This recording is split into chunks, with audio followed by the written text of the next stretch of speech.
ஸ்ரீமதே ராமானுஜாய நமஹ. ஆழ்வார் எம்பெருமானார் ஜீயர் திருவடிகளே சரணம். அஸ்மத் ஆச்சாரியன் திருவடிகளே சரணம்.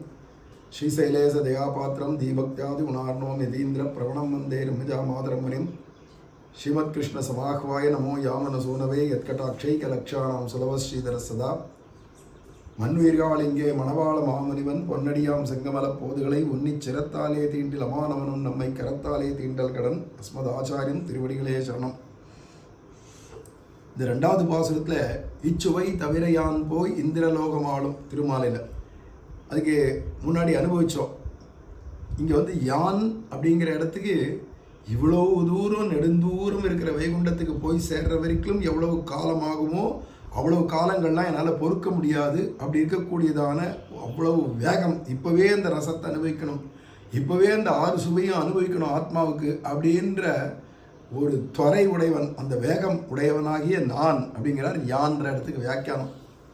போய் அப்படிங்கிற அடுத்த வார்த்தைக்கு வியாக்கியானம் கேட்கணும். அது சொல்கிறோம். கோவிலுக்கு அனித்தா இருக்கையும் அன்றிக்கே நெடுங்கை நீட்டான தூரம் எல்லாம் போய் எங்கேயோ ஸ்ரீரங்கத்துக்கு பக்கத்தில் கரம்பன் ஒரு மாதிரியோ ஸ்ரீரங்கத்துக்கு பக்கத்தில் திருவள்ளரை இருக்குது, கோயில் இருக்குன்ற மாதிரி பக்கத்தில் இருக்கிறதா இருந்தால் கூட சரி, கிளம்பினா 10 நிமிஷத்தில் போயிடலாம், 1/2 மணி நேரத்தில் போயிடலாம், அங்கே போய் அந்த ரசத்தை அனுபவிக்கலாம்னு சொன்னால் பரவாயில்ல. வைகுண்டம் போனோன்னா அப்படியேப்பா கோவிலுக்கு அனித்தா இருக்கையும் அன்றிக்கே பக்கத்தில் தான் இருக்குன்னு இருந்தாலும் பரவாயில்ல. அப்படி இல்லையே, நெடுங்கை நீட்டானன்னா எவ்வளவு தூரம், அது தூரமெல்லாம் போய் அப்படின்னார். யான் போய்க்கு வியாக்கியானத்தில் இந்திரலோகம் ஆளும் அச்சுவை பெரினும் வேண்டேன் அப்படின்றார். இங்கே அச்சுவை பெரினும் வேண்டேன்னா அதுக்கு சொல்கிறார், அச்சுவைக்கு சொல்கிறார். அச்சுவை இச்சுவை என்னும் இச்சுவை இந்திரலோகமாலும் அச்சுவை ரெண்டுத்தை சொல்லி வித்தியாசத்தை காட்டார்.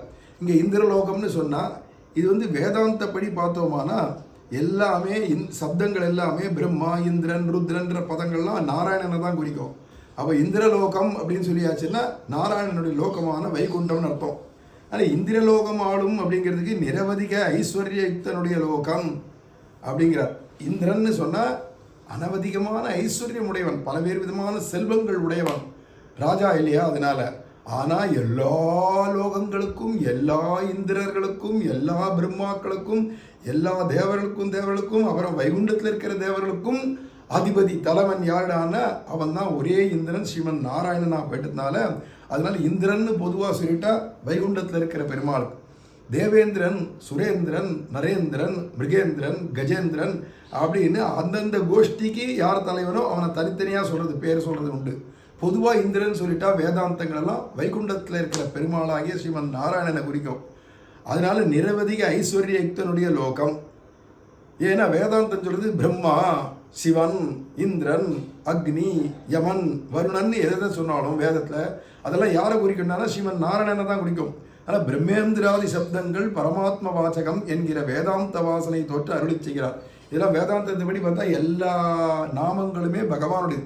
இப்போ வேதத்தை ஆரம்பிக்கச்சவே ரிக்வேத ஆதியில் அக்னிமீடே புரோஹிதம் அப்படின்னு ஆரம்பிக்கிறதுனா அந்த அக்னின்னு கூப்பிடச்சவே அக்னே சுபதா ராயன்னு அல்லது பகவான் அந்த அக்னி ஆவாகனம் பண்ணிச்சே சொல்கிற மந்திரத்தில் எடுத்தாலும் சரி, அங்கெல்லாம் அக்னி அக்னின்னு சொன்னால் நாராயணன் அர்த்தம். அங்கே வியாக்கியானம் பண்ண பாஷ்யம் பண்ணவாலும் நாராயணனுக்கு தான் அக்னி, யமன், வருணன், இந்திரன் என்னென்ன பேர்கள் வேதத்தில் வருதோ எல்லாம் நாராயணனுடைய பேர். பரமாத்ம வாச்சகம் அந்தர்யாமியான பகவானை தான் சொல்கிறது அப்படின்னு இருக்கிறதுனால இவர் இந்திரலோகம்னு சொல்கிறது வைகுண்டத்தை சொல்கிறாரே தவிர இந்த சொர்க்கத்தை சொல்லலை.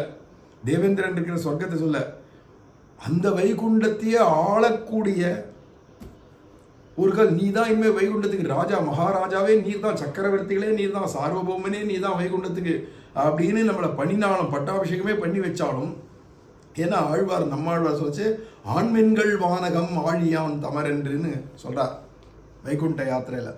ஆண்மீன்கள் ஆழி வானகம்னா வைகுண்டத்தை கட்டி நீங்கள் ஆளுங்கோங்கிற. ஏன்னா பகவான் என்ன பண்ணுறான், தான் ஒரு சிறு குட்டனா இளவரசனா போய்டுறான். வைகுந்த குட்டன் வானிளவரசு, வானிளவரசு வைகுந்த குட்டனா வைகுண்டத்தில் இருக்கிற ஸ்ரீமன் நாராயணன் அவன் இளவரசனா போய்டுறான். இப்போ ராஜா யார் வைகுண்டத்துக்குனா நம்ம தான். நம்ம போயிட்டா நம்ம தான் ராஜாவாங்க என்னும்படி இஷ்ட விநியோகார்கமாம்படி இருக்கை. அங்கே போயிட்டா எப்படி வேணா நம்ம தான் அதுக்கு ராஜா அப்படின்னு கட்டி ஆளலாம்படியாக பகவான் கொடுக்குறானா. நமக்கு அவ்வளோ பெரிய ஐஸ்வர்யத்தை கொடுக்குறான், அவ்வளோ பறிஞ்சு பார்த்து நமக்கு எல்லாத்தையும் கொடுக்குறான். சொத்தெல்லாம் இருந்தும் அச்சுவை பெரினும் வேண்டேன். அங்கே அச்சுவை வைகுண்ட சுவை, இச்சுவை இங்கேருந்துன்னு நாமம் சொல்கிற சுவை. இது ரெண்டுத்தையும் கம்பேர் பண்ணுறார். வைகுண்டத்தில் போய் அனுபவிக்கிற அனுபவம் பெருசா, இல்லை இங்கேயே ஒரு திவ்ய தேசத்தில் உட்காந்து நாமத்தை சொல்லிட்டு இருக்கிறது பெருசா?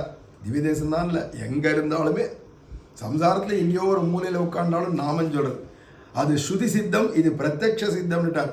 அது வேதத்தில் சொல்றதை வச்சுன்னு வேதம் அப்படி சொல்கிறது, வைகுண்டம் போனால் அப்படி ஆனந்தமயமாக இருக்குமா அப்படின்னு கேட்டுட்டு நம்ப வேண்டியதுதான். இது அப்படி இல்லை, பிரத்யக்ஷ சித்தம். நீ அனுபவிச்சு பார், நாமத்தை சொல்லி பார், இங்கேயே உனக்கு அந்த ஆனந்த ரசம் கிடைச்சிருது பார் அப்படிங்கிறதுனால இது பிரத்யக்ஷ சித்தம். அது கேட்டார் வாய் கேட்டு போவது, சொல்கிறவா வாயை கேட்டு நம்மளும் காதால் கேட்டு அப்படியா அப்படியா அப்படியான்னு கற்பனை பண்ணிட்டு போயிட்டு இருக்கணும். இது கைப்பட்டது, இது கையில் கிடைச்சது. பிரத்யக்ஷாவகமம் தர்மியம் சுசுகம் கர்த்தும் அவ்வியம். கீதையில் பிரத்யக்ஷம் நான் சொல்கிற பாதையில் வாடா, பிரத்யக்ஷமாக பார்த்து அனுபவிச்சுட்டு பேசு அப்படிங்கிற பார்த்தனை பார்த்து கீதாச்சாரியர். அதை மாதிரி இங்கே கைப்பட்டது. இது இச்சுவை இங்கே கிடைச்சிடுத்து அந்த ரசம், வைகுண்ட ரசம்.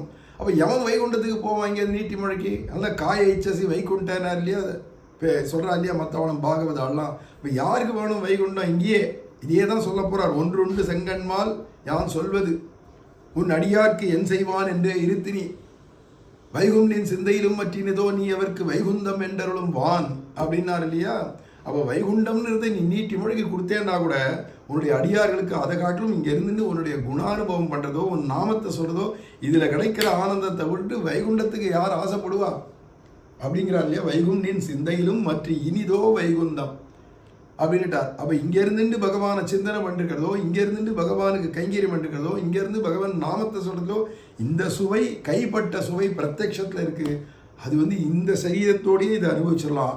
அங்கே போனால் இந்த சரீரத்தை விடணும், இந்த மனசை விடணும், இந்த எண்ணங்களை விடணும், எல்லா பிராணங்களையும் விடணும், எல்லாத்தையும் தொலைச்சி கட்டிட்டு ஆத்மா மட்டும்தான் போய் எங்கள் ஆனந்தத்தை அனுபவிக்கும் அப்படிங்கிற வித்தியாசத்தை அச்சுவை இச்சுவைன்றதை எடுத்து பேதப்படுத்தி காட்டார். ரொம்ப ஆச்சரியமான விஷயமாக சுவாமி பெரியவாச்சான் பிள்ளை அனுபவிக்கிறாருங்க. ஆழ்வார் எம்பெருமானார் ஜீயர் திருவடிகளே சரணம்.